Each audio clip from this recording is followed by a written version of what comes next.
तो बच्चों, आज की कहानी है टोनी चिड़िया और बारिश। एक समय की बात है। सुल्तानपुर नामक एक गांव में और उसके आसपास के जंगलों में भारी बारिश हो रही थी। उसी जंगल में टूनी चिड़िया अन्य जंगली जानवरों के साथ में अपने घोंसले में रहा करती थीं। टोनी चिड़िया के साथ ही उसके अन्य मित्र जैसे काला कौवा और नीली चिड़िया भी आसपास रहते थे। उस जंगल में कुछ पक्षियों के घर पक्के थे और कुछ पक्षियों के घर कच्चे थे। जिन पक्षियों के घर पक्के थे वह बारिश का मजा ले रहे थे और जिन पक्षियों के घर कच्चे थे वह बारिश खत्म होने का इंतजार कर रहे थे। क्योंकि टोनी चिड़िया का घर पक्का था तो वो और उसका बेटा दोनों बारिश का मजा ले रहे थे। टोनी चिड़िया की बेटा टोनी से बोला, मामा, बाहर का मौसम तो देखो कितना सुहावना है। और ऐसा कहकर अपनी मां के पास दुबक के बैठ गया।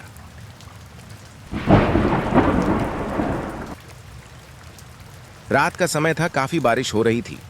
जहां कुछ पक्षी बारिश का मजा ले रहे थे वहीं कुछ पक्षी भगवान से बारिश को बंद करने की प्रार्थना कर रहे थे। आधी रात के बाद बारिश और तेज हो गई और पानी बाढ़ का रूप लेने लगा। बाढ़ का पानी धीरे धीरे करते टोनी चिड़िया और अन्य पक्षियों के पक्के घरों के अंदर भी घुसने लगा। तभी अचानक टोनी चिड़िया को अपनी सहेली नीली चिड़िया की याद आई। नीली चिड़िया ने अभी अभी अंडे दिए थे तो वह घर में अंडों की देखभाल कर रही थी। टोनी चिड़िया भाग के नीली चिड़िया के घर गई और बताया कि जल्दी चलो, पानी घरों में भर रहा है। नीली चिड़िया बोली, अरे अरे, ऐसे कैसे, मेरे अंडे का क्या होगा? तो टोनी चिड़िया बोली, एक काम करो, अंडा मुंह में दबाओ और बाहर निकल चलो। यह सब बोलकर टोनी चिड़िया और उसका बेटा घर बाहर निकल गए। उन्होंने देखा कि सबके घोंसले पानी में बह रहे हैं।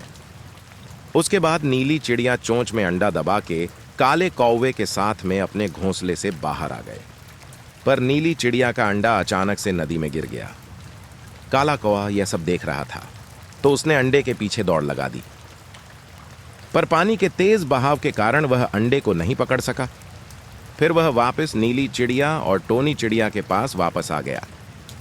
सबने उसको समझाया कि चलो हम आगे बढ़ते हैं, हो सकता रास्ते में हमें तुम्हारा अंडा मिल जाए।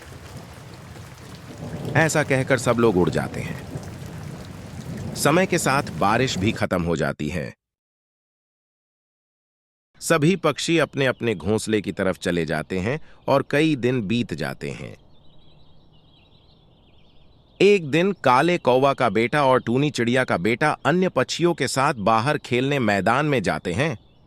पर खेलते खेलते काले कौवे के बेटे के साथ एक चिड़िया की लड़ाई हो गई। काले कौवे का बेटा काले कौवे के पास रोते रोते गया और सारी बात बता दी। काले कौवे को काफी गुस्सा आया। उसने अपने बेटे से कहा कि चलो, मैं देखता हूं कौन है वो। वहां पहुंचकर काले कौवे ने उसे छोटे से पक्षी से पूछा, कौन है तू जो मेरे बेटे को मार रहा है? कहां से आया है? तू किसके साथ रहता है? उसने बताया कि मैं एक बूढ़ी अम्मा के साथ रहता था और मैं उसको एक नदी के किनारे मिला था। अब उस बूढ़ी अम्मा की मौत हो गई है और मैं अब अकेला रहता हूं। क्योंकि उस पक्षी का कलर नीला था तो काले कौवे को थोड़ा शक हुआ और उसको लगा कि लगता है ये नीली चिड़िया का ही बच्चा है।